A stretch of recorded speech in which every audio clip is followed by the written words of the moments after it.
સુરત શહેરના સરથાણ પોલીસની હદ વિસ્તારમાં આવેલ એલ્યુમિનિયમની ફેક્ટરીમાં 2 વર્ષ પહેલા જધન્ય ઘટના બની હતી, જેમાં આ કંપનીમાં કામ કરતો કારીગર મહાવીર વર્ષ 2023માં ઉત્તર પ્રદેશથી 16 વર્ષની સગીરાનું અપહરણ કરીને લઈ આવ્યો હતો અને ફેક્ટરીના માલિક નિશ્ચિત ગરસાડિયા અને કારીગર મહાવીર દ્વારા સગીરા પર દુષ્કર્મ આચરવામાં આવ્યું હતું. કંપનીના માલિક અને કારીગરે હેવાનિયતની હદ વટાવતા ગેંગરેપ પીડિતાને પેટ્રોલ છાંટી જીવતી સળગાવી દીધી હતી, જેથી સગીરાનું સારવાર દરમિયાન ઉત્તર પ્રદેશમાં મોત નીપજ્યું હતું. આ કેસ ઉત્તર પ્રદેશમાં નોંધાતા છેલ્લા 2 વર્ષથી આરોપીની શોધખોળ ચાલી રહી હતી.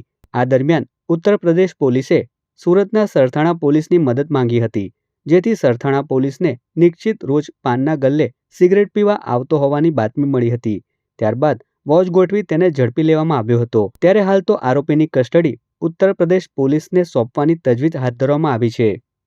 और इस आरोपी को दर्द पहुंचा है। इस टोटल क्राइम में टोटल 4 से 5 लोग थे, जिसमें बाकी लोग पकड़े जा चुके हैं, पर ये मुख्य आरोपी निक्षित मुकेश भाई थरदालिया, इसकी उम्र 25 ईयर्स है और ये सूरत सरथाना जकातनाका का रहने वाला है और इसने पेट्रोल डाल के आग लगाई थी और इसके ऊपर काफ़ी जघन्य अपराध का क्राइम रजिस्टर हुआ है। तो इसको आरोपी को हमने पकड़ लिया है और इसको हम यूपी पुलिस को सौंप रहे हैं।